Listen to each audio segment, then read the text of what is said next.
Buenas noches. En esta tercera sesión de nuestro curso sobre formación para especialistas en derechos reales, en este módulo, vamos a revisar uno de los derechos reales de goce sobre bienes ajenos que ha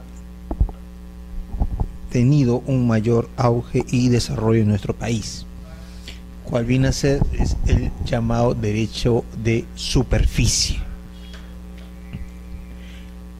Para entender cómo es la regulación del derecho de superficie, consideramos importante tener en cuenta algunos antecedentes de esta institución. Primero hay que tener en cuenta de que existe una, no debemos decir muy antigua, y con ello no queremos decir que sea obsoleta o caduca, división de lo que viene a ser la propiedad o el dominio. Ustedes recuerdan cuál viene a ser pues la acepción del dominio. El dominio viene a ser pues el contenido por el cual la persona, el sujeto de derecho, es titular de una serie de atributos, que son los atributos de la propiedad que le permite usar, disfrutar, disponer, grabar o reivindicar sus bienes, ¿no? Ahora, doctrinalmente se puede decir que existe una división del dominio. El dominio puede ser pleno o semipleno. Esta división normativamente en nuestro continente la encontramos en el Código Civil Argentino de Vélez Sarsfield. Él distingue lo que es el dominio pleno del llamado dominio semipleno. El dominio pleno es aquel que está regulado y reconocido, en nuestro caso, por el Código Civil en su artículo 923, ¿no? O señala que los atributos de la propiedad son justamente pues usar, reivindicar, disponer, grabar los bienes, ¿no? Pero también se reconoce que existe un dominio semipleno. No está tipificado en sí como tal o está categorizado, pero dentro de lo que viene a ser el concepto de determinación del derecho de propiedad, ¿no?, de conceptualización, está comprendida esta noción del dominio semipleno. Y en nuestra legislación también está reconocido en el derecho que vamos a estudiar el día de hoy, a repasar, que es la propiedad superficiaria, el artículo 1037 del Código Civil, pero también está en el llamado dominio fiduciario.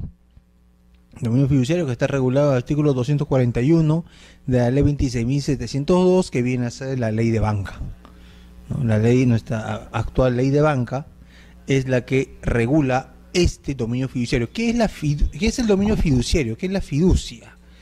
O sea, esto proviene de un contrato fiduciario en el cual una persona entrega un bien de su propiedad a un gestor especializado, que es el fiduciario.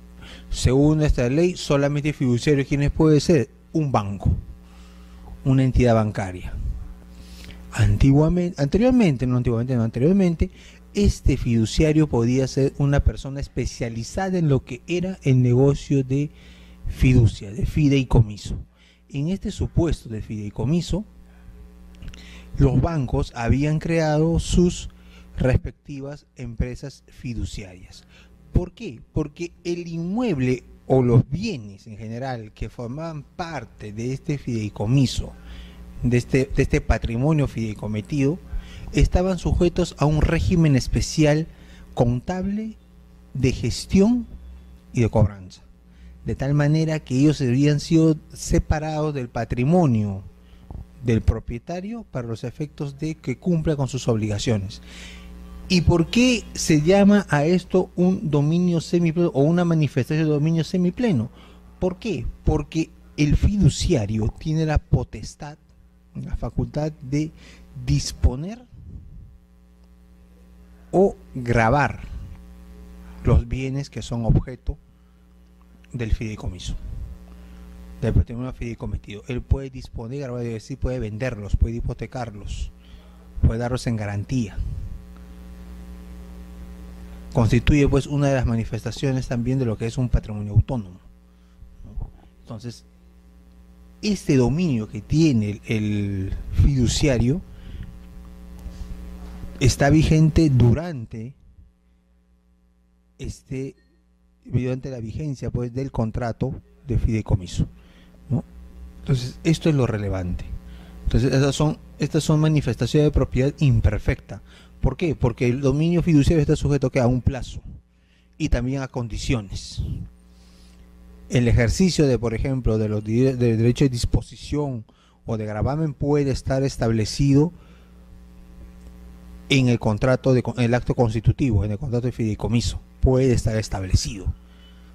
Puede haber restricciones, puede haber procedimientos específicos que obviamente el propietario civil, ¿no?, o quien tiene el dominio pleno no está sujeto, ¿no?, salvo las normas de orden público y aquellas pues que no vayan a alterar el orden público y la buena costumbre, ¿no?, o las normas dispositivas, imperativas, perdón, ¿no? Entonces, en este supuesto, el patrimonio, la propiedad superficiaria es pues una manifestación de este dominio semipleno que vamos a ver a continuación. Pero la superficie también reconoce a un hermano mayor de muy antigua data, que viene a ser la enfiteusis. La enfiteusis fue un derecho real que estaba regulado en el artículo 1886 del Código Civil de 1852. El Código de 1836 no reguló esta figura y tampoco lo hizo el Código vigente. ¿Qué es la enfiteusis? Bueno, el censo enfitéutico es el contrato real, es un contrato real, ¿no?, por el cual una persona transfiere a otra el dominio útil de un bien inmueble por cierto rédito o canon anual, conservando el dominio directo. Es decir, de que aquí había una persona que entregaba la división del inmueble, que era en dos, se desdoblaba. Si teníamos la propiedad, podíamos desdoblarlo en lo que era dominio útil y dominio directo.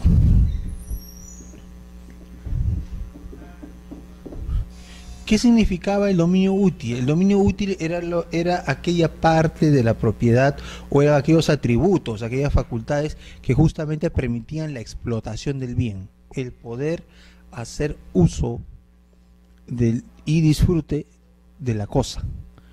Entonces, el bien se entregaba en dominio útil a favor del enfiteuta, que venía a ser el beneficiario. Entonces él tenía derecho a la explotación.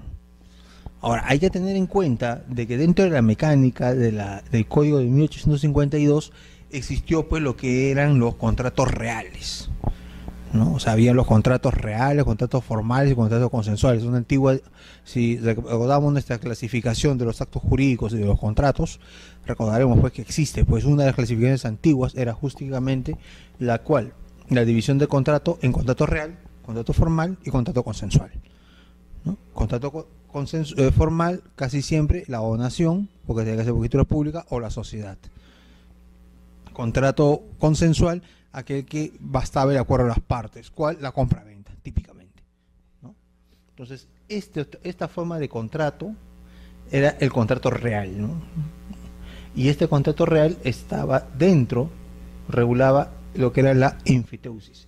Y justamente, pues, ¿qué cosa era? Transferir a otro el dominio útil de un bien inmueble, ¿no?, por un rédito o canon anual, o sea, por una renta, una merced conductiva.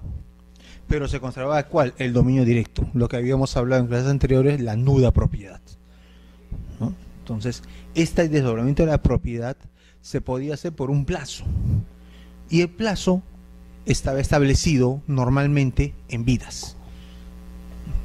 El plazo era de una vida. El Código de 1852 estableció pues cuánto era la vida, o sea, la expectativa de vida de la persona hacia esa época, hacia mediados del siglo XIX. ¿Cuál era? 50 años. la vida útil de una persona, la vida productiva de una persona se computaba o se entendía que era por el plazo de 50 años. Y por ese plazo podía establecerse o celebrarse este contrato de enfiteusis, ese censo enfitéutico.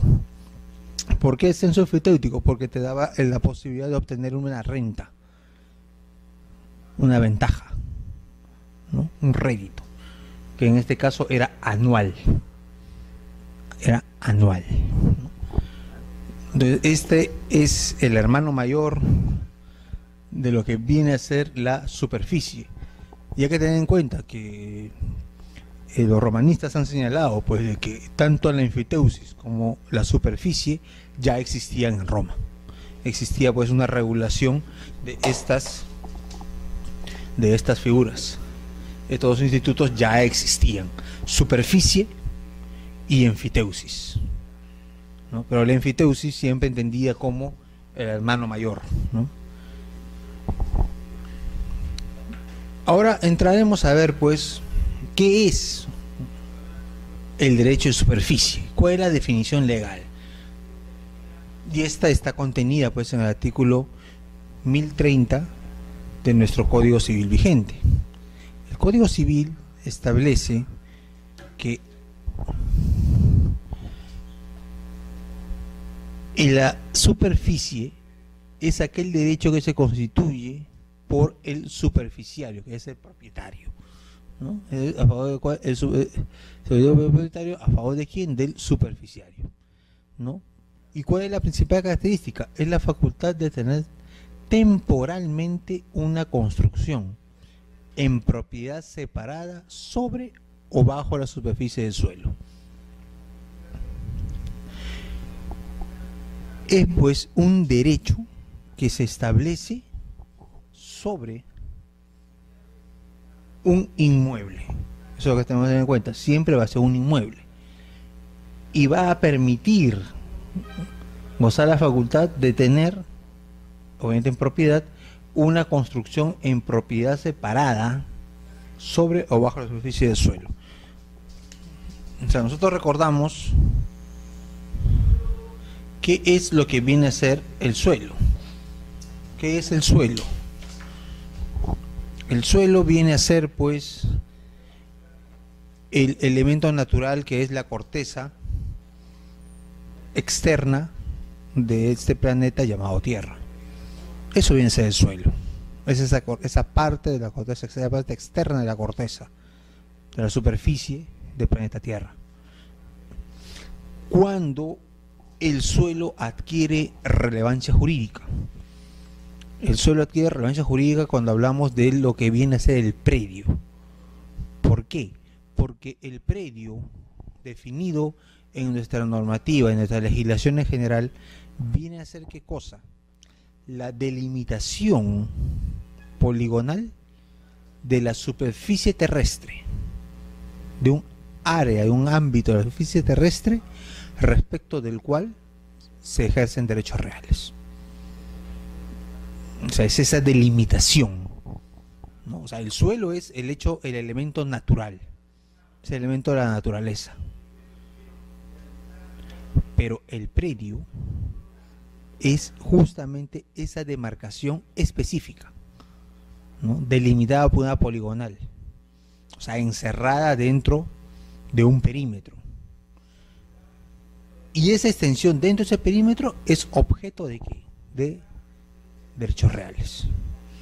Se ejerce derecho de propiedad.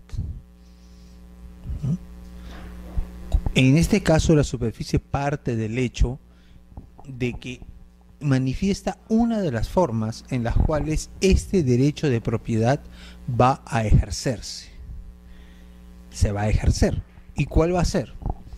De que señala de que el superficiario gozará de ¿qué? De la facultad de tener temporalmente una construcción en propiedad separada sobre o bajo la superficie del suelo. Si este es el suelo, el elemento natural, el superficiario va a ser dueño de aquello que construya bajo el suelo. bajo el suelo o sobre el suelo.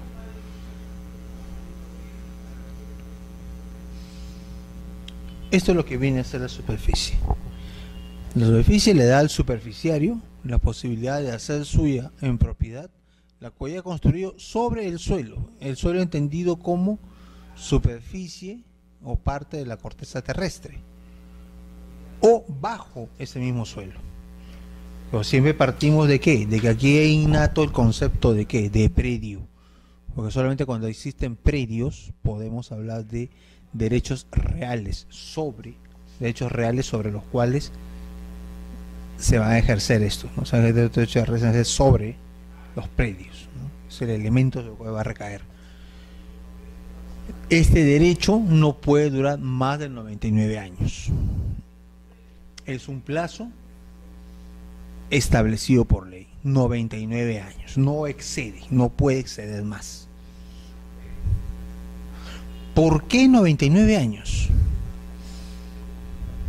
Nadie lo sabe. Ello es imposible saber. Nadie puede saber por qué es 99 años. Considero que no puede saberse. ¿Por qué? Porque el plazo es arbitrario. Recordemos que en derecho siempre nos enseñaron de que el elemento más arbitrario que puede haber es la indicación de un plazo. ¿Por qué 99 años? ¿Por qué no 100? ¿Por qué no 50? En el usufructo, el plazo máximo para personas jurídicas es 30 años. ¿No? En el caso de usufructo. ¿Por qué no fue 60? ¿Por qué no 50? ¿Por qué no fue 20? Razones habrán. Pero es como siempre un dato o un elemento absolutamente arbitrario, porque puede variar y está sujeto siempre a cualquier tipo de cuestionamiento. Pero este es el plazo que se ha entregado. No puede durar más de 90 días. Quiere decir que todo plazo tendría que reducirse a este plazo legal. Si alguna persona plantease o se celebre un contrato de superficie en el cual se establezca un plazo mayor, entendemos que esto se reduciría a 99 años. ¿Por qué? Porque es el plazo legal, no hay más. Y señala pues que a su vencimiento el propietario del suelo va a adquirir la propiedad de lo que se haya construido, obviamente sobre o bajo la superficie, pero tendrá una obligación. ¿Cuál es? Reembolsar su valor, salvo que exista pacto contrario, ¿no? Una norma meramente dispositiva, ¿no? Dispositiva respecto al tema del reembolso, ¿no? O sea, hay una obligación de que se reembolse el valor, como también puede ser que simplemente el bien sea devuelto con todo lo construido a favor del propietario. Puede ser también un acuerdo entre las partes. La característica esencial de esta definición nos trae pues lo que es la nota esencial del derecho. ¿Cuál es? Que existen dominios separados: el dominus soli y las superficies. Las superficies viene a ser pues ese derecho que tiene el superficiario de poder construir y hacer suyo lo que construya en forma separada sobre o bajo la superficie de terreno. La superficie sería esto, todo esto que está aquí debajo y esto que está aquí hacia arriba, ¿no? Esto es superficies. Eso es de las superficies. ¿Cuál viene a ser el dominus soli? Esta parte del suelo. Ese es el predio. Claro, el predio visto de una forma, de un corte transversal, ¿no? Longitudinal, ¿no? Entonces tenemos el predio. Es como decir esto, como decir la superficie de esta habitación, ese es nuestro suelo. ¿Y yo de qué soy dueño? Durante la vigencia de la superficie, de esta parte, de este suelo, de esta parte externa. Lo que se construye aquí es propiedad del superficiario. Si construye por debajo un sótano, será también suyo. Entonces yo no puedo ejercer mi derecho, porque tengo derecho sobre esta parte de superficie, y sobre ella ejerceré mis derechos como propietario, obviamente con las restricciones de el respeto al derecho de este superficiario, a esta propiedad superficiaria. Ahí es doblemente dominus soli, porque incluso no hablamos allí de que exista un dominio diferente, no, existe un dominio. Y ahí vamos a ver un poco, cuando veamos un poco más adelante los casos o supuestos en los cuales se ha venido a presentar este tipo de derecho, el desarrollo que ha tenido superficie en este tiempo, nos va a dar a entender un poco mejor la figura. Pero válganos decir por ahora de que existe esta separación, de que el propietario, el constituyente del derecho que va a constituir, que transfiere el derecho de la propiedad superficiaria, es el dominus soli. ¿Cuál es? El derecho sobre la superficie, sobre la parte visible del suelo. ¿Por qué? Porque las superficies, lo que se construye hacia arriba del suelo o debajo del suelo, es propiedad de ¿quién? Del superficiario.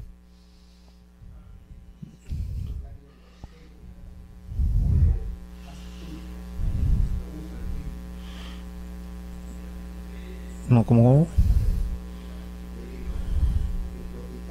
Ajá. Si él construye la parte superficial, Uh-huh. es dueño de la superficie. Nadie le va a decir que estás obligado a defender superficial. Ah, no. Claro, no, claro. Lo que pasa es de que en el derecho de superficie, el propietario, ¿no?, que viene a constituir el derecho, se va a quedar solamente con la parte de superficie. ¿Por qué? Porque ya no puede construir. Quien tiene la posibilidad de construir, ¿quién va a ser? El superficiario. Porque ese es el contenido de mi derecho. Y eso lo vamos a ver ahora. Ahora vamos a ver eso. ¿Cuáles son las características de este derecho real? Primero, es un derecho real sobre bien ajeno. Derecho real, ¿por qué? Porque me da los atributos, incluso plenos y muy similares al de la propiedad. Porque yo puedo disponer de lo que construyo. Lo puedo hipotecar. Lo puedo dar un usufructo. Lo puedo usar. ¿No? Puedo usar esa propiedad superficial. Es un derecho real, pleno. Pero ¿es sobre qué? Sobre un bien ajeno. ¿Por qué? Porque la superficie, el suelo, no me pertenece. No tengo ningún derecho. El derecho le corresponde ¿a quién? Al constituyente, que es el dominus soli. Pero yo como superficiario, yo tengo el derecho de lo que he construido. Pero siempre reposa sobre qué, porque toda construcción reposa sobre algo. Está afincada en algo. En este caso en el suelo. Y si construyes abajo, igual. ¿De dónde se arraiga? Del suelo. Siempre va a estar arraigado. Existe ¿qué? Una propiedad separada de la construcción. Es decir, lo que se construya es propiedad del superficiario. Es la propiedad superficiaria, o sea, no es propiedad del dominus soli, del que viene a ser dueño de la superficie. Eso vamos a ver con un ejemplo, lo vamos a ver un poquito más adelante. La construcción se extiende hacia arriba o hacia abajo del suelo, es decir, yo puedo construir un edificio, puedo construir una fábrica, puedo construir un taller, lo que yo decida construir, pero también construir hacia abajo. Esa construcción hacia abajo, ¿qué puede ser? Un sótano. Es más, si hablamos un poco de la informalidad de nuestra realidad, ¿no?, la informalidad que existe pues aquí en nuestra querida ciudad de Lima, podríamos decir que habría una especie de superficie bajo, una especie de derecho de superficie, por así decirlo, de facto, aquí en la ciudad de Lima, muy conocida por todos, frente a lo que fue antes el Ministerio de Educación y hoy el Poder Judicial, el centro comercial, el Hueco. ¿Por qué? Porque la construcción se ha hecho hacia abajo. Las galerías son subterráneas, es hacia ese hueco. O sea, nos da la idea, obviamente no es una superficie, no, obvio, no hay superficie, pero creo que nos puede permitir la idea de graficarnos cómo sería una propiedad superficiaria bajo el suelo. Imaginémonos que estamos en el mundo formal y que puede realizarse una construcción de ese tipo. Se puede celebrar, el propietario puede darle a un inversionista, a una inmobiliaria, el derecho a construir bajo el suelo. Y lo que construye, ¿qué cosa es? una superficie. ¿Y qué cosa es la superficie? Hacia abajo, ¿qué hace? Una galería comercial. El hueco. La tenemos de facto. Uh-huh.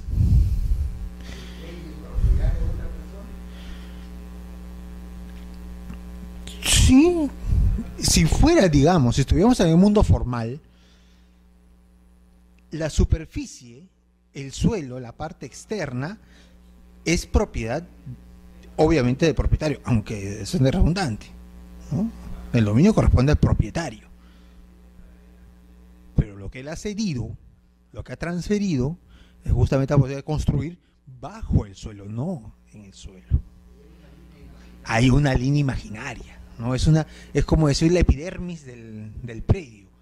Sobre eso mantiene su propiedad. Y como vamos a ver en algunos ejemplos, eso es muy valioso. Parece mentira, pero es muy valioso. Es complejo.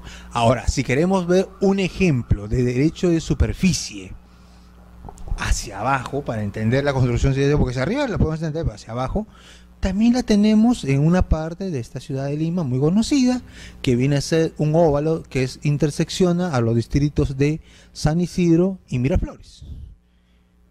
El óvalo Gutiérrez. El óvalo Gutiérrez, que es un centro comercial y de divertimento que justamente está entre ambos distritos. En la parte central hay un bonito parque, pero debajo, ¿qué cosa es lo que existe? Estacionamientos. Sobre esos estacionamientos podríamos decir que hay un derecho de superficie, porque lo que sucede es de que esa parte fue objeto en los años 90 de lo que fue una concesión municipal, en la cual ambas municipalidades de Miraflores y San Isidro acordaron darle a una inmobiliaria la posibilidad de construir una zona de estacionamientos para facilidad de los comercios, y esta se comprometió a mejorar el ornato en esa zona de ambos distritos y propiciar, ¿qué cosa? Que sea un sitio de divertimento, un centro comercial y de diversión, de expansión pública, todo lo demás.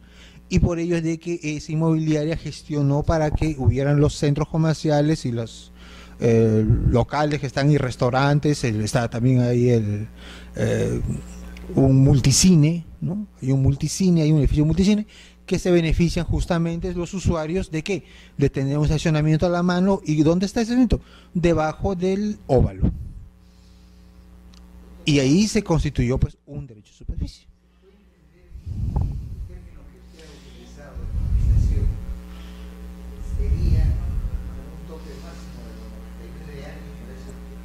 No, en el caso de esta concesión estamos hablando de una concesión administrativa, ojo.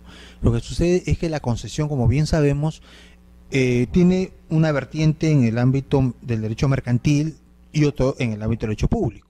En el derecho público tenemos pues las concesiones que el Estado celebra con distintos tipos de personas jurídicas, ¿no? Las concesiones mineras, por ejemplo, que tienen un régimen propio, o las concesiones de obra e infraestructura, ¿no? Que se regulan, si me no recuerdo, por el Decreto Supremo 059 y 060 PCM. Por ejemplo, las concesiones, la concesión de transportadora de gas, la concesión de gas de camisea, por ejemplo, de camisea se regula justamente por este tipo de concesión, por estas normas. Es una concesión administrativa. Lo mismo que el uso del aeropuerto, ¿no? El aeropuerto, el grupo LAP, ¿no? O sea, lo hace lo mismo.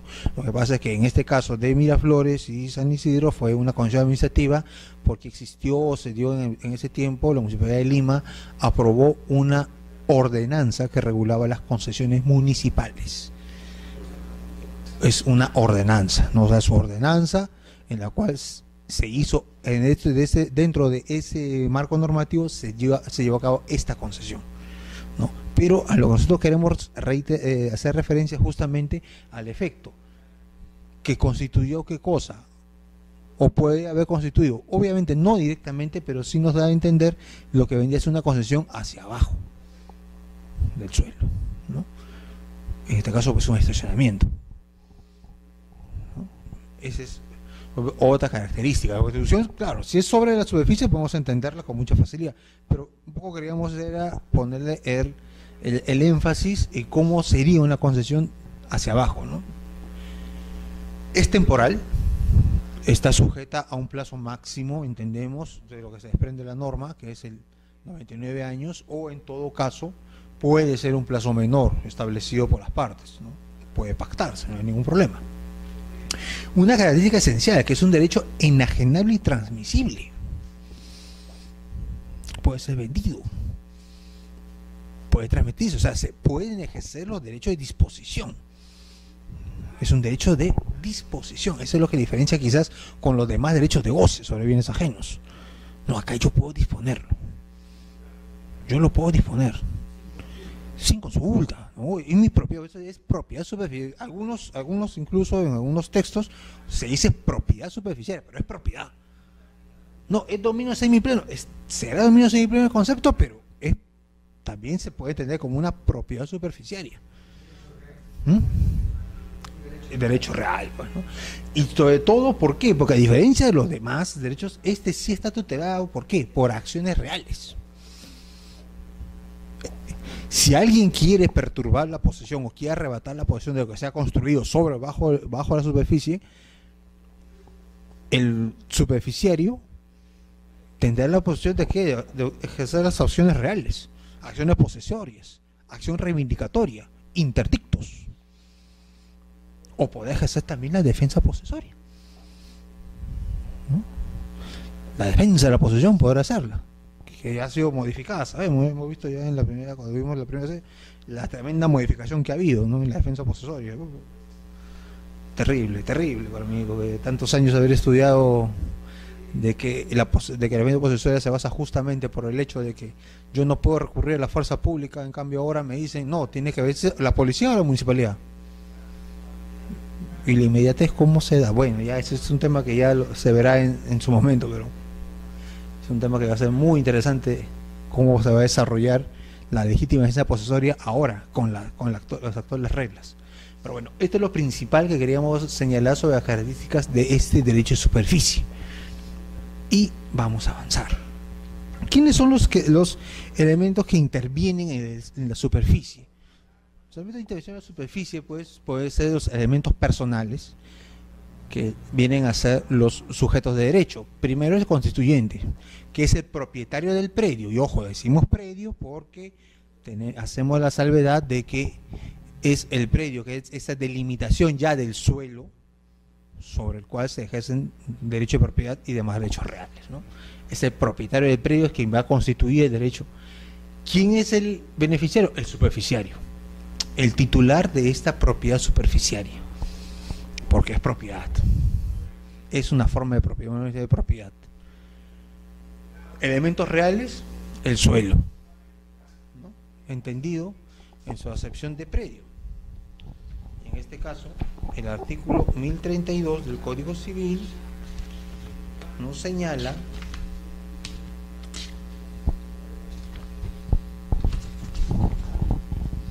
que el derecho de superficie puede extenderse al aprovechamiento de una parte del suelo no necesaria para la construcción, si dicha parte ofrece ventaja para su mejor dirección, o sea, el concepto de predio, ¿no?, delimitación para el aprovechamiento, ¿no? Entonces, esta es parte de lo que viene a ser los elementos reales, ¿no?, el suelo. Y el segundo elemento, la construcción. ¿Qué cosa es una construcción? Bueno, acá entendemos el concepto de edificación en un sentido amplio. ¿Qué viene a ser, pues, lo que se construye? Aquello, pues, que se va a levantar, que se levanta, que se erige para un aprovechamiento del bien o de la cosa, ¿no? ¿Qué cosa puede construirse? ¿Qué puede edificarse? Y obviamente, si hablamos de edificación, tenemos que tener en cuenta que debe cumplir con los requisitos administrativos que se estén establecidos, ¿no?, de la construcción. Por ejemplo, nadie podría, pues, levantar, pues, una construcción, digamos, de una edificación, por ejemplo, de un edificio con determinadas características. Recordemos que en este caso el Reglamento Nacional de Edificaciones ha establecido los parámetros generales que toda construcción o toda edificación debe observar, ¿no? Es un sentido amplio, es cierto, pero existe la limitación de que tiene que estar adecuada a la normativa vigente, ¿no? Entonces, lo que se vaya a construir. Y también lo que va a hacer pues con la ley de edificaciones, ¿no? La ley de fábricas, la 127, ¿no? 127 es también objeto de que se debe cumplir con lo que se vaya a construir. O sea, todos los elementos. El suelo en cuanto a predio, que habíamos hablado, dominio soli, y la construcción, ya sea hacia arriba o hacia abajo. Esos son los elementos reales que van a intervenir en este derecho de uso. Y ya nos acercamos más a la delimitación. ¿Cómo se constituye? Sí. Uh-huh. Cree que la construcción de un edificio se ha dado de una forma que te digo total. Uh-huh. Compró el predio y construyó Claro. pero el común de la gente no sabe que hay esta diferencia. ¿Qué cosa es el predio y qué cosa es la superficie? ¿No? Claro. Uh-huh. Claro. Y aquí justamente, pues, y vamos a ver esto, es cuanto aquí en los modos de constitución. El código dice que puede ser acto entre vivos para constituir una superficie. Acto entre vivos. Bueno, acto entre vivos es un concepto demasiadamente amplio, ¿no? Y el código así lo ha establecido, ¿no? El 72, 71 dice pues que ello se constituye por acto entre vivos o por testamento. Acto entre vivos, ¿qué puede ser? ¿Qué tipo de acto entre vivos? Acá tenemos que recurrir pues a lo que habíamos señalado en forma supletoria de la forma de constitución de derecho de usufructo. Cuando habíamos señalado que el usufructo puede ser establecido por acto jurídico bilateral o por acto jurídico unilateral. ¿Cuándo estamos ante un acto jurídico bilateral? Cuando existen prestaciones recíprocas, ambas partes deben cumplir prestaciones. Es bilateral no por el número de personas, sino bilateral porque existen prestaciones que deben cumplirse, que ambas son obligadas a cumplir. Y unilateral cuando una sola de las partes está obligada a cumplir la prestación. En un acto bilateral existe ¿qué cosa? ¿Qué reloj que reposa? La equivalencia de prestaciones, lo cual lleva a un equilibrio patrimonial. El famoso apotegma del dúo des, doy para que des. Ya, yo te doy la superficie, pero tú me vas a dar una renta, tú me vas a dar un bien, tú me vas a dar una garantía, tú me vas a dar algo en compensación. Muy bien, son derechos que se transmiten recíprocamente. Pero ¿cuándo vendría a ser unilateral? Cuando solamente el superficiario entrega la superficie sin recibir nada a cambio. O sea, hay un empobrecimiento por parte de uno y un acrecentamiento o enriquecimiento por parte del que la recibe, ¿no? Entonces, allí donde estamos, podríamos decir que este acto entre vivos se estaría haciendo referencia pues a actos bilaterales o unilaterales, ¿no? Según las prestaciones, ¿no? Según ambas partes deben cumplir prestaciones o solamente una de ellas es la que debe cumplir la prestación. Y también señala que la superficie puede constituirse por testamento, ¿no? Por testamento también puede, o sea, por un acto unilateral, ¿no? Es el testamento, un acto de última voluntad. Puede constituirse un derecho de superficie. En ese aspecto no va a haber mayor problema. Lo cierto es de que, viendo los derechos y obligaciones que tienen las partes, es donde nosotros ya vamos a entender bien cómo es que esta figura, este instituto legal del usufructo de la superficie existe. Primero se dice que existe un derecho a construir, ese primer atributo que tiene el superficiario. ¿Qué viene a ser el derecho a construir? El derecho a construir viene a ser pues el derecho a edificar. Ese es su principal derecho, porque justamente él va a ser propietario de lo que se construya. Y esto es justamente lo que ha sucedido desde antaño. Por ejemplo, aunque más ligada al tema de la enfiteusis, se ha señalado, ¿no? Y quien, bueno, directamente lo ha hecho es el profesor Eleodoro Romero Romaña, ¿no? Uno de los insignes maestros de hechos reales y exégeta del Código Civil de 36 en cuanto al libro de hechos reales. Señaló pues de que la construcción de lo que fue el Teatro Segura se debió pues a qué, a una enfiteusis.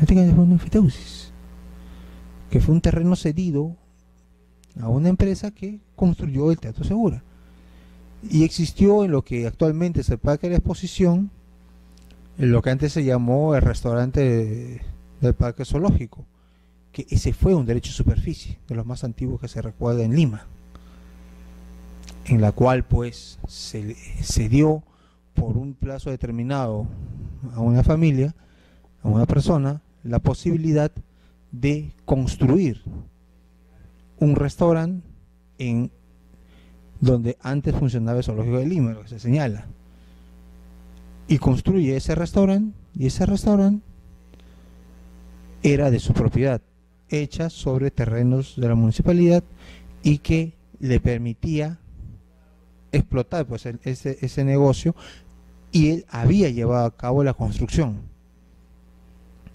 Modernamente hay que señalar pues que este derecho de superficie ha tenido un gran auge, un gran impacto. ¿Dónde? En los centros comerciales. Los principales centros comerciales de nuestra ciudad: Plaza San Miguel, el Jockey Plaza, Plaza Lima Norte, Plaza Lima Sur, Mall Aventura, todos ellos se basan en ¿qué? Derecho de superficie. Es decir, una empresa adquiere la propiedad superficiaria, no desea comprar el terreno, no desea adquirirlo. ¿Por qué? Porque lo suyo no es la actividad inmobiliaria. Yo no quiero la propiedad, yo para qué quiero comprar el terreno, eso no me interesa. ¿Qué es lo que a mí me interesa? Lo que a mí me interesa es explotar ¿qué? Lo que es mi actividad. ¿Y cuál es tu actividad? Mi actividad es hacer negocios, es poner malls, es instaurar centros comerciales. Esa es mi actividad. Entonces, para yo poder llevar a cabo mi actividad, yo pues, como inversor, yo necesito pues una extensión de terreno en la cual yo pueda construir los ambientes adecuados para atraer ¿a qué? A empresas y centros comerciales, ¿no?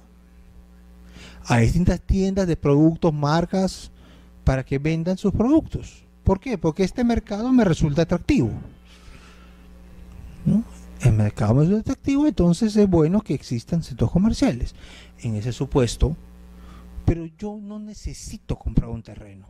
¿Por qué? Porque tampoco quiero que contablemente aparezca dentro de mi propiedad, porque yo no quiero tener la responsabilidad de tener que pagar impuestos prediales, impuestos sobre la propiedad. No quiero pagar eso. Yo me voy a basar en otro tipo de sistema, en otro tipo de propiedad.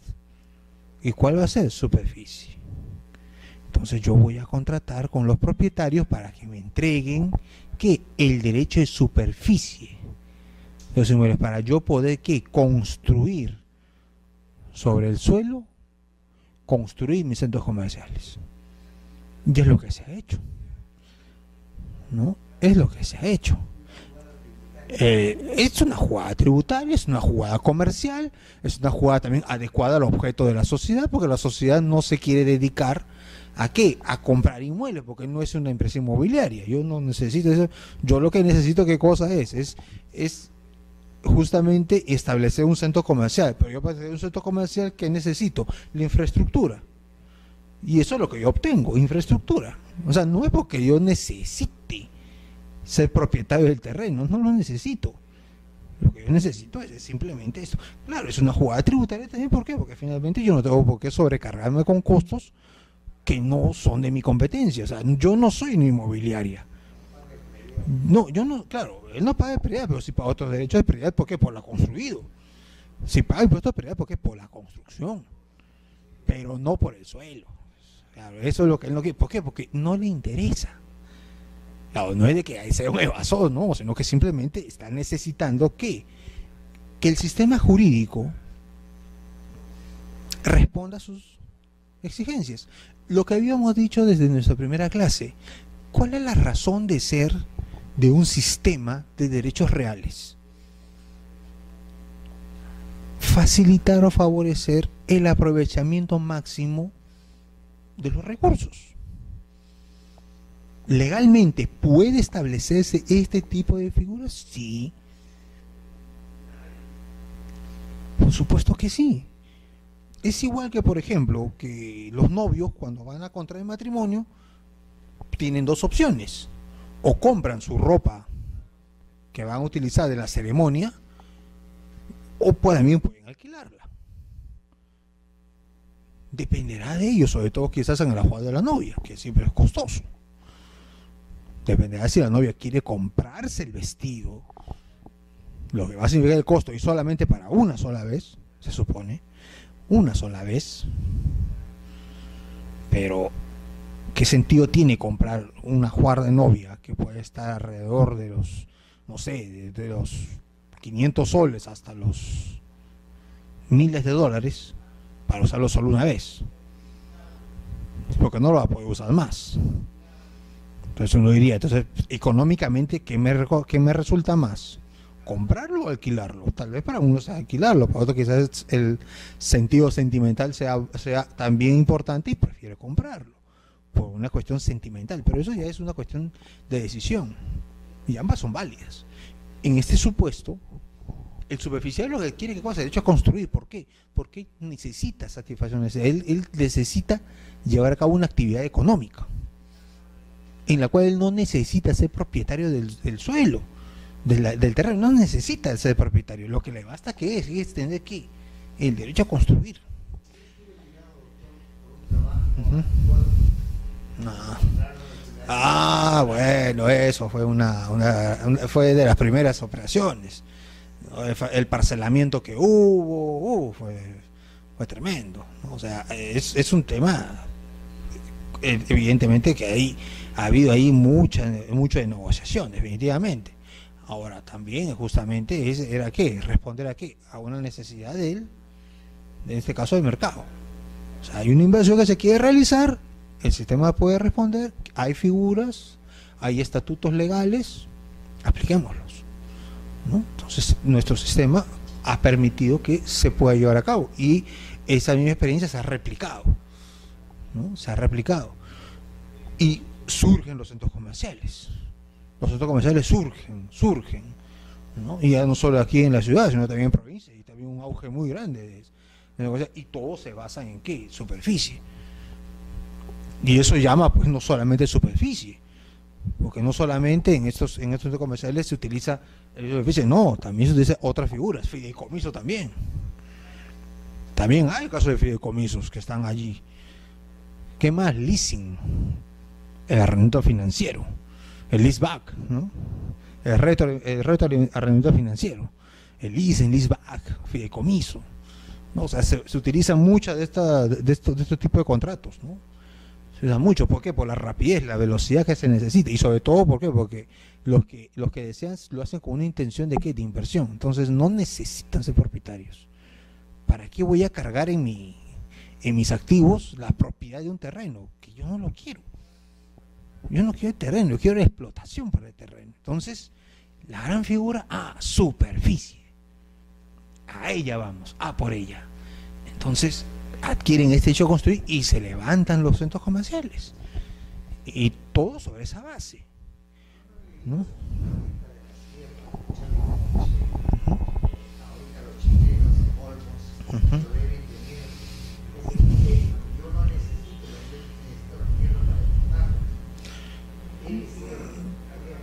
bueno, eso bueno, ya es un contrato ya con el Estado, entonces ahí incluso estamos hablando incluso de dominio público. No, porque ya cuando hablamos de tema de concesiones, estamos hablando de zona de concesión, que es una naturaleza totalmente distinta. No, ojo, de que cuando hablamos de derechos reales, o ejercicio de derechos reales, o atributos de propiedad, por así decirlo, sobre bienes de dominio público, ahí cerramos el Código Civil. El Código Civil se cierra, ¿por qué? Porque estamos en dominio público, y ese es otro estatuto legal. O sea, es una cosa muy diferente. Eso sí, nos enseñaron que cuando lo juego mucho el profesor Enrique Jiménez Murillo, ¿no? Uno de los pocos especialistas que hay en este tema de bienes nacionales. Una charla que nos dio una vez, dijo: bueno, señor, vamos a hablar ahora sobre los derechos reales administrativos, el derecho de propiedad, el dominio público. Bueno, primero que nada, su chip de Código Civil se lo sacan, porque eso no nos va a servir. Esta es otra realidad. Y realmente es una cosa muy distinta. Por eso la contratación en ese nivel es distinto, porque recuerdo que muchas veces eso se cae sobre terreneriazo. ¿Y terreneriazo qué es? Propiedad del Estado. El terreneriazo es propiedad del Estado. Entonces es una situación totalmente distinta, ¿no? Ese sí ya da para otro tipo de curso, no, definitivamente, porque es muy interesante. Pero bueno, entonces en este caso la superficie se adquiere pues este derecho que a construir. Porque eso es lo que se necesita, poder construir. Y también pues trae ¿qué? El derecho del uso, del disfrute, de disposición de lo construido. Pero mira, hablamos de uso, disfrute y disposición. ¿Esto qué nos hace recordar? Propiedad. O sea, yo puedo utilizar la construcción yo puedo usarla. Si yo soy presupuestario, yo lo utilizo como yo considero. Disfrute, yo puedo hacer mías las rentas. Puedo construir, digamos, sobre este terreno, puedo construir un centro comercial, puedo crear una serie de stands. Está tan bien ubicado que esto es un gol, y cualquiera que quiera adquirir aquí un bien o quiera alquilar, le puedo cobrar una buena renta. Disfrute, percibo la renta, las ganancias. Disposición, ¿por qué? Porque lo puedo vender. Y es aquí donde en algún momento se generó también una controversia interesante, y que dio a entender justamente la importancia o la relevancia que tiene el dominus soli. Pero vamos al caso. Este fue el siguiente: sobre una superficie de terreno, sobre un predio, se constituye un derecho de superficie. En este derecho de superficie se construye un edificio de oficinas, ¿no? Uy, salió mucho. Si esto es así, se nos cae la pared encima. Vamos a hacer esto.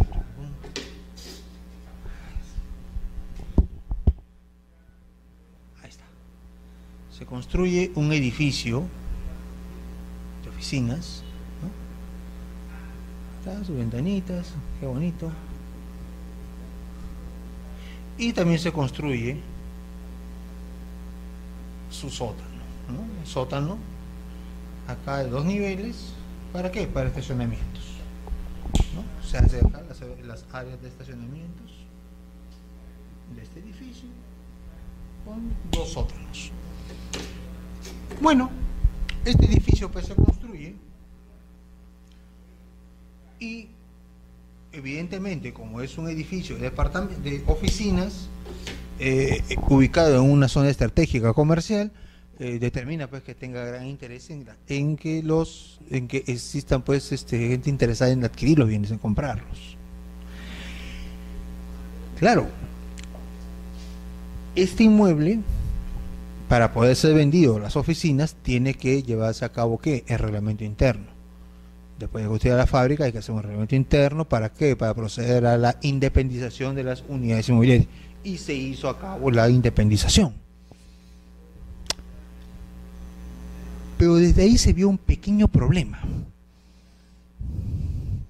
Está bien, tú vas a independizar, muy bien. ¿Qué es lo que dice nuestra legislación sobre edificaciones cuando uno construye un edificio sujeto a régimen de propiedad exclusiva o propiedad común, antes llamada la propiedad horizontal? ¿Cuáles son sus características? Hay lo que se conoce como las zonas comunes. Pero ¿cuál es la principal zona común que tiene un edificio construido bajo este régimen de propiedad exclusiva y propiedad común? El terreno. El terreno es considerado un bien común de toda la edificación. Pero ¿ese terreno es común del edificio? No. ¿Por qué? Porque esto es superficies.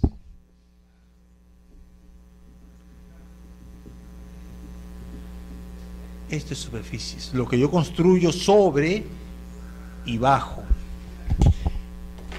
Pero esta epidermis, esta superficie de terreno, ¿esto qué es? Dominus soli. Esto pertenece al superficiario, esto al propietario civil. Son dos propiedades distintas. ¿Cómo podrías independizar?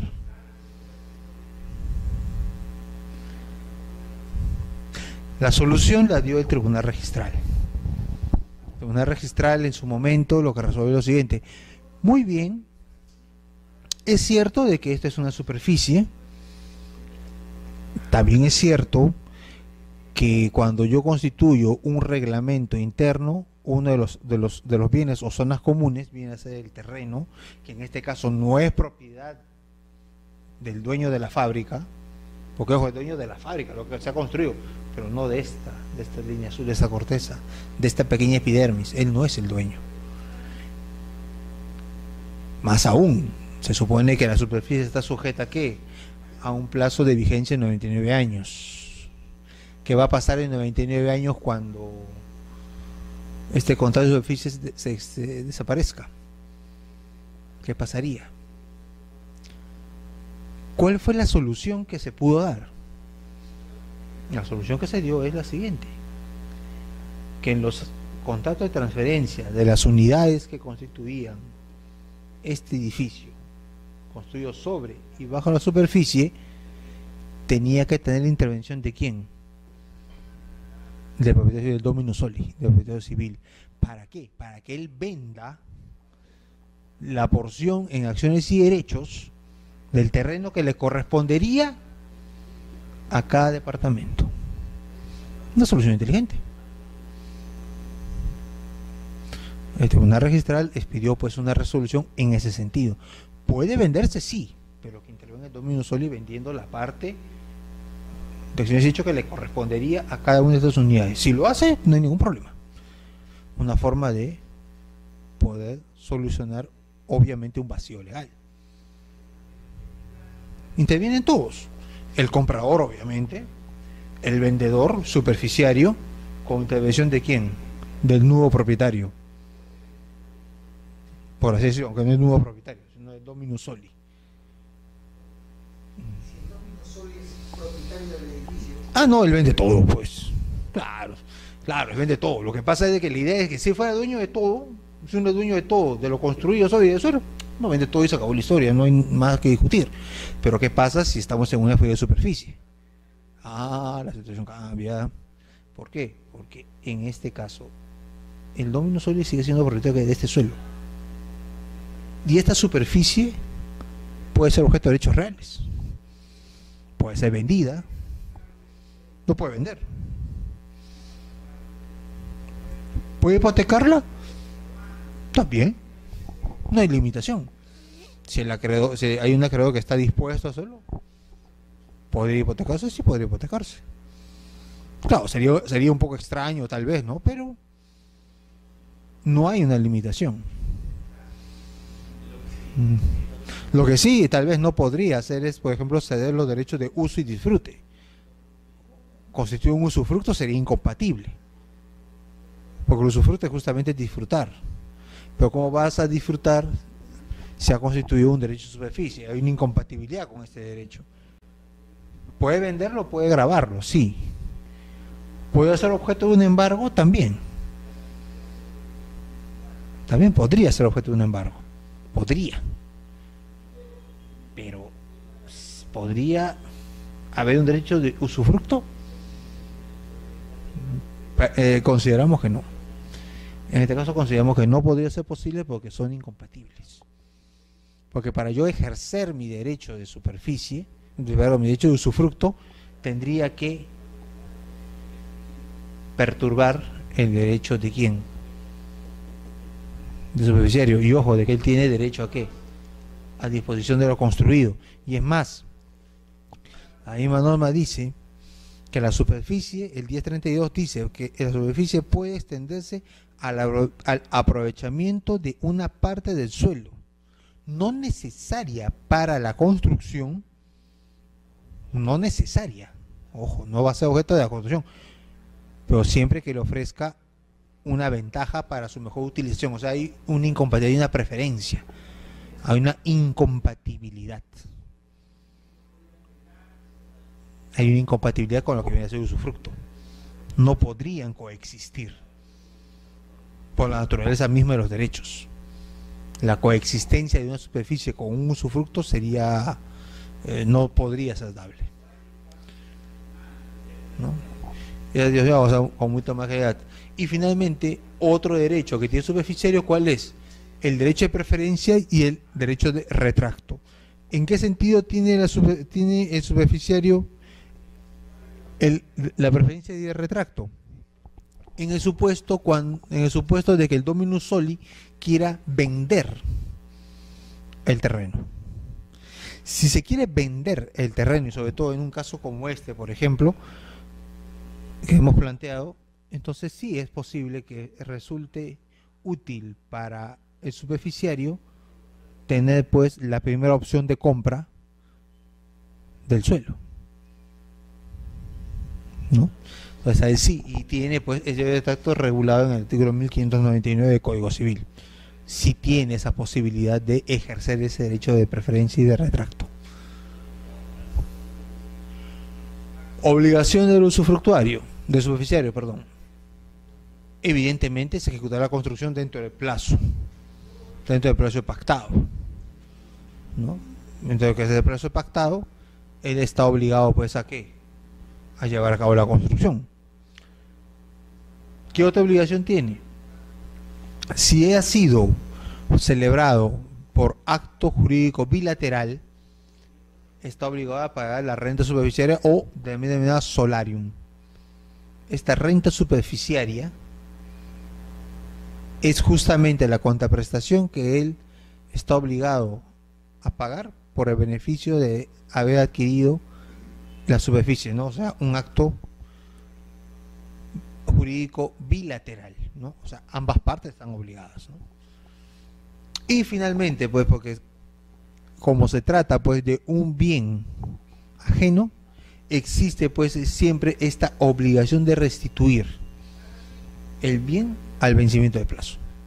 Vencido el plazo, tendrá la obligación de restituirlo. En esta restitución pues se estará establecido también si se producirá o no el reembolso, o cómo deberá ser el reembolso, o lo construido se adquiere inmediatamente. ¿Por qué? Porque también para el superficiario a lo mejor lo que es la vida útil del bien, simplemente ya obtuvo el mayor provecho, ya simplemente ya es despreciado, ¿no? Entonces ya está despreciado el bien, no le reporta ninguna utilidad, ninguna ventaja, más aún le va a seguir significando un lastre en los términos contables o tributarios. Entonces simplemente para él es preferible quizás incluso darle de baja, ¿no? Por supuesto. El derecho de superficie solamente tiene en nuestra legislación 4 artículos, 5 artículos nada más regulan la superficie en nuestro código. Y obviamente mucho puede ser dispositivo, no hay ningún problema. ¿Se puede pactar? Sí, se puede pactar libremente. Recordemos pues que hay una obligación de reembolsar el valor de lo construido. Y el código señala salvo pacto distinto, artículo 1031. Salvo pacto distinto. No, 1030, perdón, 1030, salvo pacto distinto. O sea, se permite en ese supuesto de reembolso, en todo caso también la restitución, que es justamente el elemento que da la obligación a reembolso. O sea, el reembolso es un efecto ¿de qué? De la obligación de restituir. ¿Puede ser regulada? Las partes por regular sí la pueden regular, no hay ningún problema. Ya verán ellos cómo lo desprecian, si hay que pagar alguna renta o ya se considera pagado, ya ellos verán cómo se da la entrega.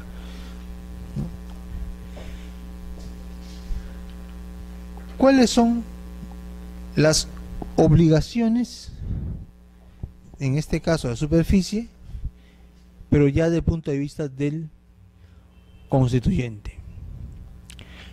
Bueno, la primera obligación que tiene, o su primer derecho, el primer derecho de constituyente, es conservar el dominio del suelo. O sea, él es el propietario del suelo. Está bien, tú serás dueño de la superficie, de lo que construyas, arriba o abajo, está bien, tú eres el dueño, pero el suelo es mío, es mi propiedad, y como tal se puede convertir en un derecho importante. Claro, se va al extranjero o simplemente necesita disponerlo porque genera una renta. Entonces son situaciones jurídicas que pueden ser atractivas dentro del comercio, ¿no? O sea, pero hay justamente esa conservación del dominio del suelo. Y esto es relevante, ¿por qué? Porque al conservar el dominio del suelo, justamente lo que va a permitir, ¿qué cosa es? Es que la persona titular del predio pueda ejercer todos sus derechos. Los puede ejercer. Puede disponer, sí puede disponer. Puede hipotecar, sí lo puede hipotecar. ¿Se lo pueden embargar? Sí, también se lo pueden embargar. Él podrá usar, disfrutar, bueno, sí, dentro de lo que pueda. Ahora, ¿podrá ceder eso? Bueno, ya es discutible, ¿no?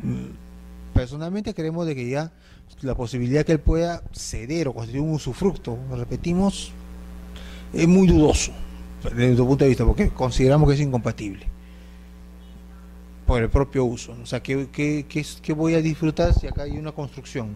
¿Qué puedo disfrutar?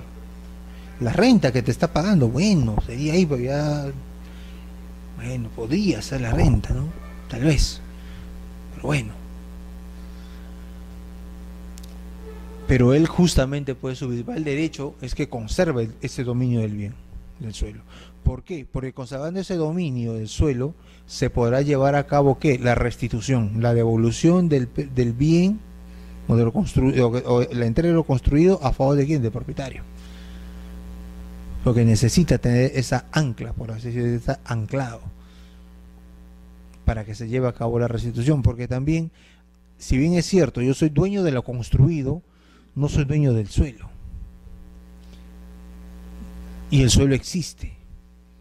Y alguien es su dueño, alguien tiene que tener el derecho sobre ese suelo. Entonces, esa pequeña epidermis, ¿no? Esa capita, es lo que corresponde, pues, ¿a quién? Al constituyente, a quien ha constituido el derecho, al propietario civil, ¿no?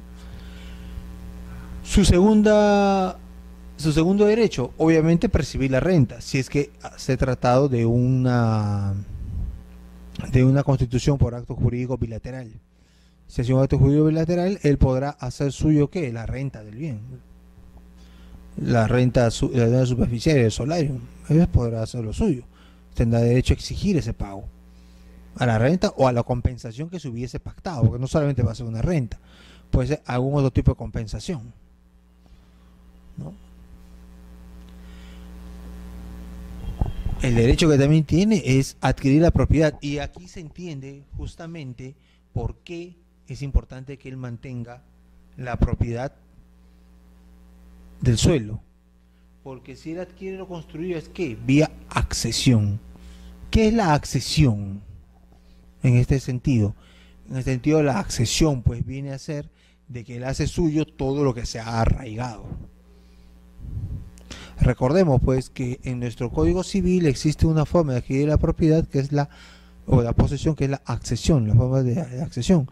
Es decir, cuando hay un arrancamiento de pedazos de tierra que son incorporadas a los terrenos, no como casos de huaicos o aluviones, ¿no? Esos arrancamientos de tierra son aquellos que se va adquiriendo posesión o aquellos que se va, digamos, incrementando de forma imperceptible y que se adhiere al terreno, ¿no? O sea, formas de accesión, ¿no?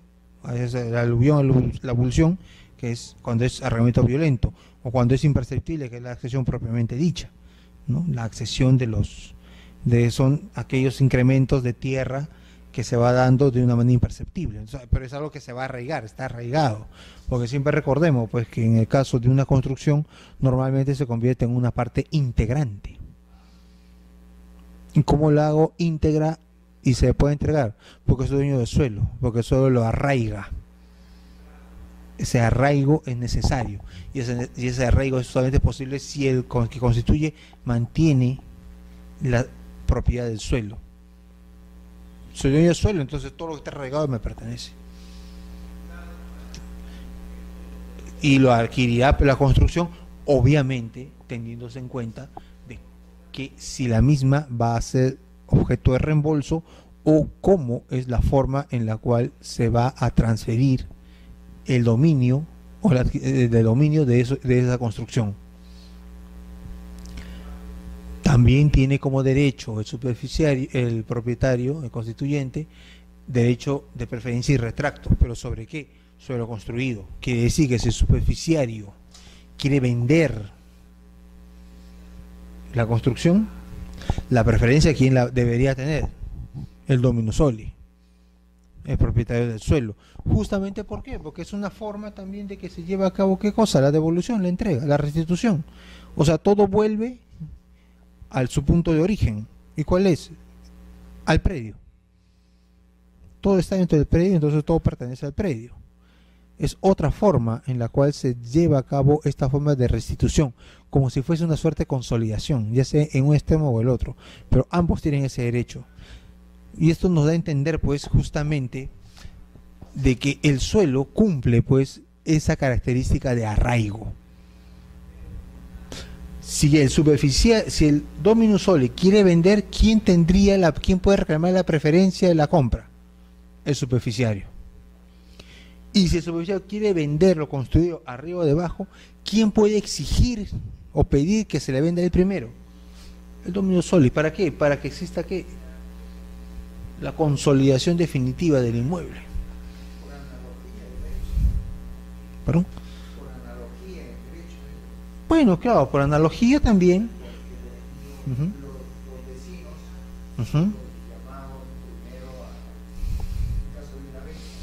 Bueno, en algunos casos, ¿no? Pero lo que sucede es que ya también esa situación varió desde que el primer inciso, ¿no?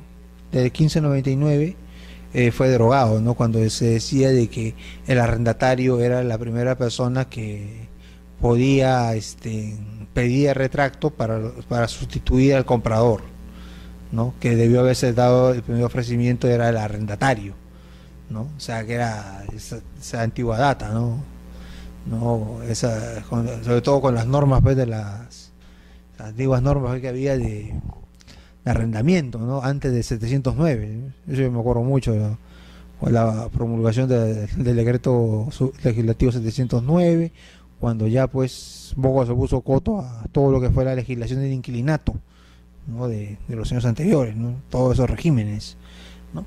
Pero bueno, entonces en ese supuesto el retracto pues justamente lo que busca, ¿qué va a hacer? Lo que habíamos señalado en su momento de que era importante para el derecho que los derechos se consoliden siempre en una persona o en el menor número de personas. ¿Por qué? Porque cuando el derecho está distribuido o un bien está distribuido entre muchas personas, no es posible una buena explotación de los bienes. Si no, pensemos en los casos de las copropiedades, ¿no? En el caso de las copropiedades donde existen 5, 10, 15, 20 personas, ponerse todos de acuerdo para ver qué hacemos con el bien es complicado, diciendo cuando sean dos o cuando es uno, ¿no? Entonces, por eso el derecho repudia un poco la existencia de las comunidades, ¿no? Por ello de que los pactos de indivisión, o el pacto de indivisión en nuestro Código Civil, tiene una vigencia solamente de 4 años. Y el derecho, pues, de solicitar la partición por los copropietarios es irrenunciable y es imprescriptible. En cualquier momento se puede pedir, ¿no? Entonces, dentro de esa lógica que el derecho, nuestro derecho real, nuestro sistema de derecho adquiere, de que los derechos sobre los bienes se consoliden en una sola persona, ¿no? Está también justamente las reglas que disponen de esta manera, aplicándolas, sobre todo el 1599, en la cual si uno de ellos quiere vender, el otro puede solicitar ser el primero, que se hace el ofrecimiento. ¿Para qué? Para que se pueda consolidar su derecho. Y así pues sucede si quiere vender superficiario o si quiere vender dominio soli, ¿no? Entonces acá se entiende pues este derecho de preferencia y este derecho de retracto, ¿no? Y opera para ambos lados, ¿no? Obligaciones del constituyente. La primera obligación: abstención de perturbar al superficiario. Por eso de que como existe esta obligación, ¿no? Esta obligación de abstención, una obligación negativa, es por la cual nosotros consideramos de que es complicado que pueda verificarse un derecho de usufructo estando vigente una superficie. Es complicado, o tendría que ser muy específico cuáles son, ¿cómo se llama? Los atributos o los actos que podrás llevar para que pueda darse un usufructo sobre un bien sobre el cual existe una superficie. Tendría que ser muy detallado, es muy complejo. Y obviamente otra obligación que tiene el constituyente, ¿cuál es? Reembolsar el valor de lo construido. Si ya se ha pactado, se ha establecido que la devolución se tenga que pagar por la construcción, pues tendrá que hacerse en la medida en que ello se haya pactado, ya sea al inicio del contrato, en el acto constitutivo, o en el momento en el cual se tenga que verificar esa entrega. Y ya será por la autonomía de las partes la que determinará en ese momento el procedimiento, si es que nos hubo un pacto previo.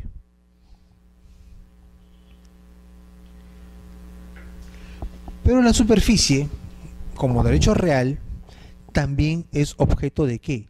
De inscripción en el registro. Pero la inscripción de la superficie en el registro, pues desde el año 2008, tuvo pues una partida de nacimiento propia, una forma en la cual la superficie va a inscribirse.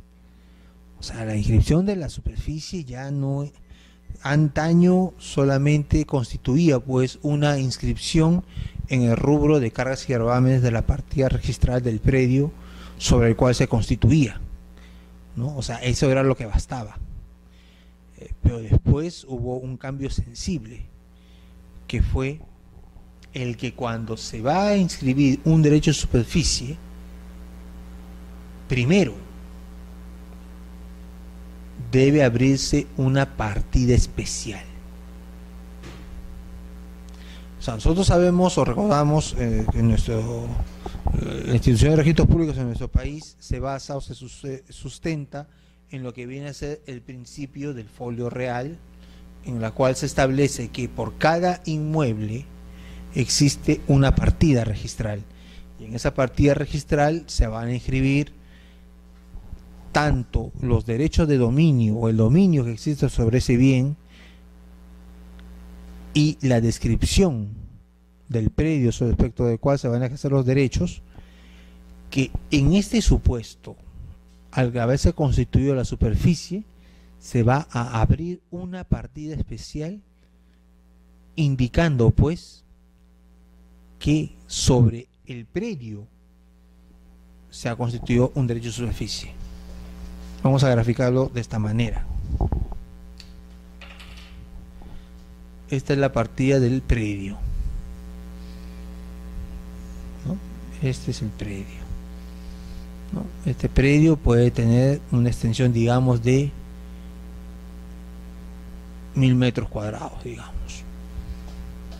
Una extensión de un predio de 1000 metros cuadrados, de propiedad del señor X propietario, y que se constituye este derecho de superficie. Entonces lo que dice el registro es de que, constituye superficie, muy bien, esta es la partida del predio. Partida. Lo que realmente dice es que en este caso se abre una partida especial. En esta partida especial, ¿qué se inscribe?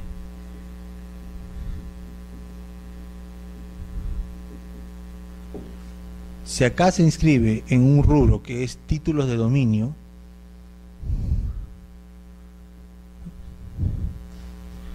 ¿no? Aquí existe un rubro, un campo que es el de título de dominio. Aquí se va a abrir a favor de Y lo que es la propiedad superficiaria. Se va a inscribir un rubro sobre la que viene a ser la propiedad superficiaria. Y esa propiedad superficiaria puede ser que sea sobre la totalidad del predio, digamos 1000 metros, ¿no? O también puede ser que sea por una menor extensión, puede ser que sea menor, 1000 metros cuadrados, o puede que sea menos.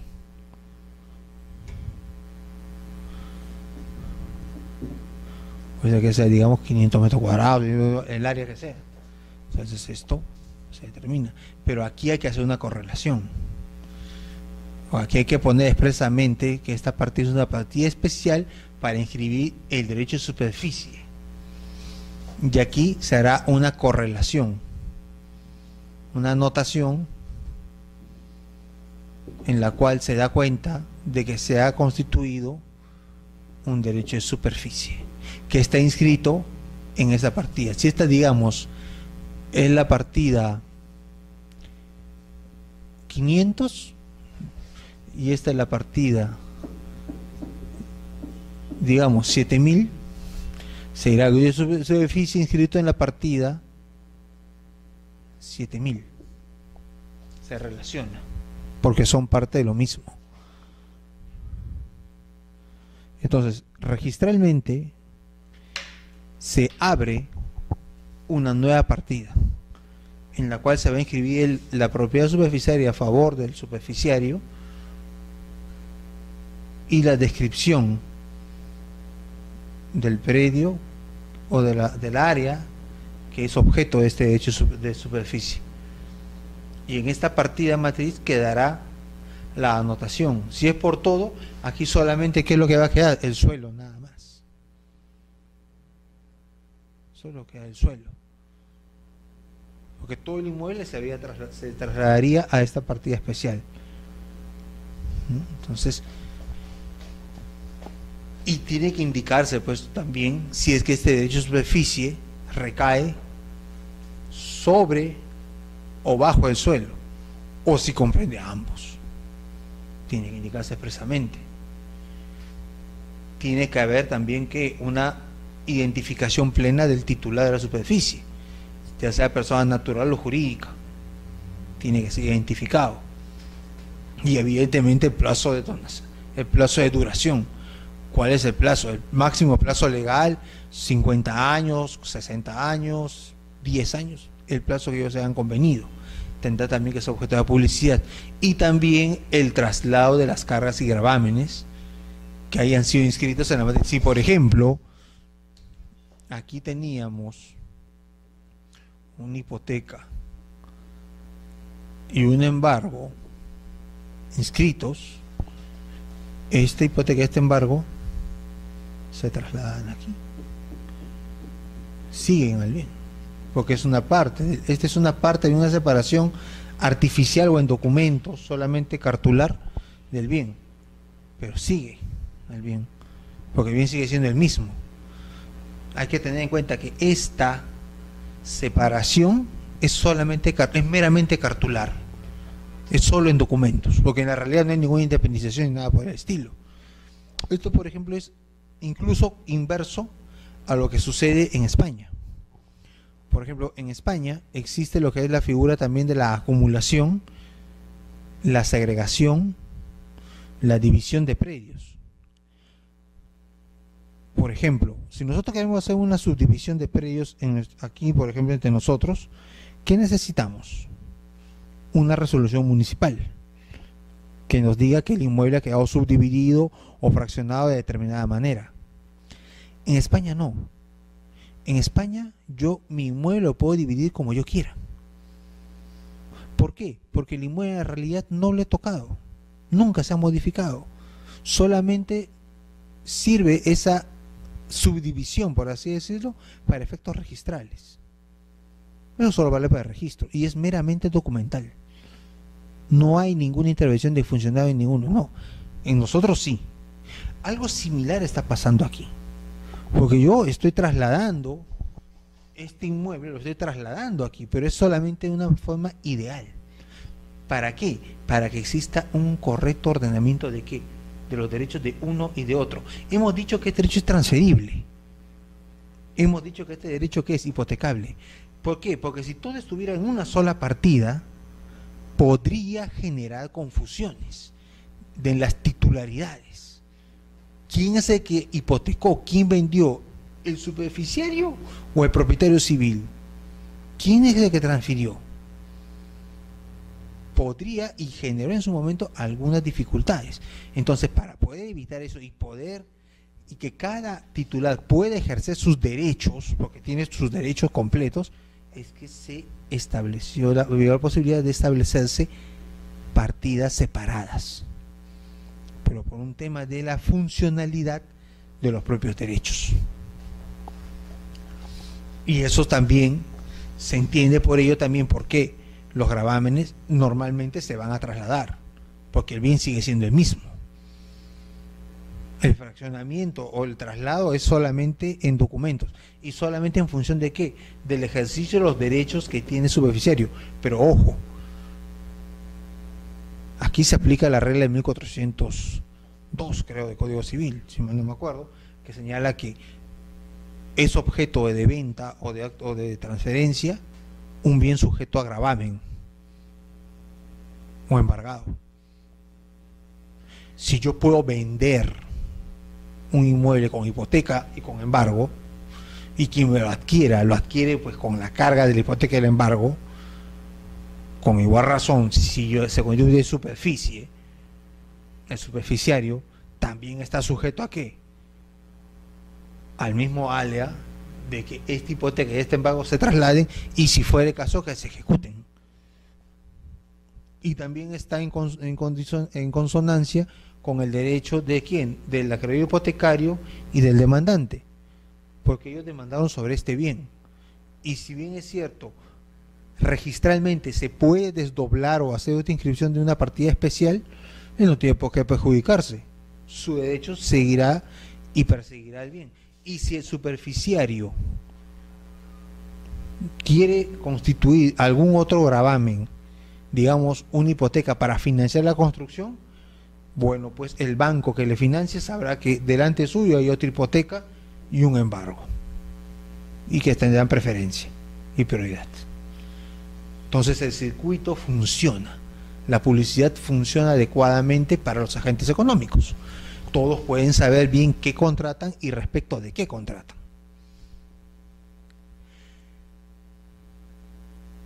Entonces, el 142 es justamente que establece la obligación de esta correlación entre ambas partidas.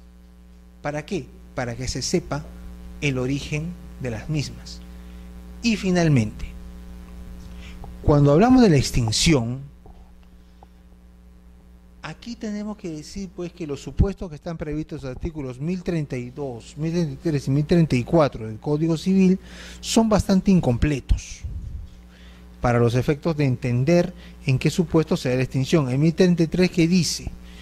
En 1033 simplemente dice: el derecho de oficio no se extingue por la destrucción de lo construido. Y en 1034, la extinción de la superficie importa la terminación de los derechos concedidos por el superficiario a favor de un tercero. Entonces, se entiende que en este caso, y aplicando supletoriamente otras normas, específicamente de la ley de usufructo, podríamos señalar pues que algunas causales que pueden presentarse para los efectos de extinción del derecho de usufructo. Evidentemente, la primera, por su naturaleza, vencimiento del plazo. Si ha vencido el plazo, el derecho de usufructo culmina. Por consolidación, en el supuesto de que superficiario y propietario pasen a ser la misma persona. Si se tratase de empresas, digamos, ¿qué sucede si el superficiario es absorbido por el propietario civil? Ya no hay derecho de superficie, no hay propiedad separada, porque es el mismo propietario. Y si fuera la inversa, igual, no habría ningún problema. Hay consolidación.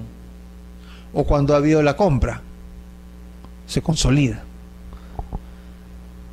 Renuncia o abandono del superficiario. Claro, el superficiario da una declaración de voluntad de que da por concluido el derecho de superficie de forma adelantada.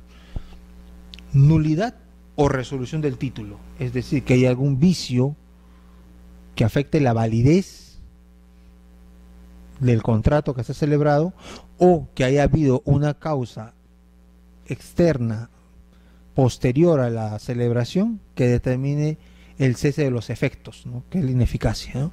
La nulidad tiene que ver con la validez del acto. Había una causal de que ha producido la nulidad del acto, validez. Resolución es eficacia. Los efectos del contrato van a cesar. ¿Por qué? Por una causal o un hecho posterior y ajeno a la celebración, ¿no? Entonces, determina.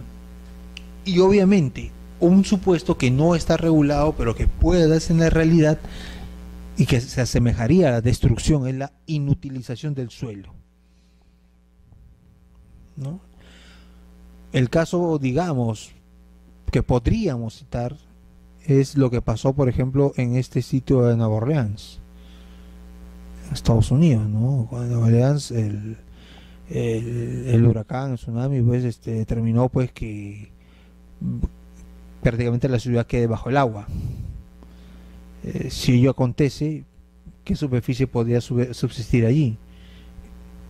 El suelo ya queda inutilizado, no puede utilizarse el suelo por un evento natural. Y si el suelo ya no puede utilizarse, no es que, ojo, no es de que se ha destruido lo que se construyó, porque acá dice, ¿no?, la superficie no se extingue por la destrucción de lo construido. Si yo construyo mi centro comercial y hay un terremoto y se cae, yo no he perdido mi derecho. ¿Por qué? Porque lo puedo volver a levantar. Pero ¿qué sucede si hay ese terremoto y el suelo sobre el cual estaba ese centro comercial queda totalmente inestable?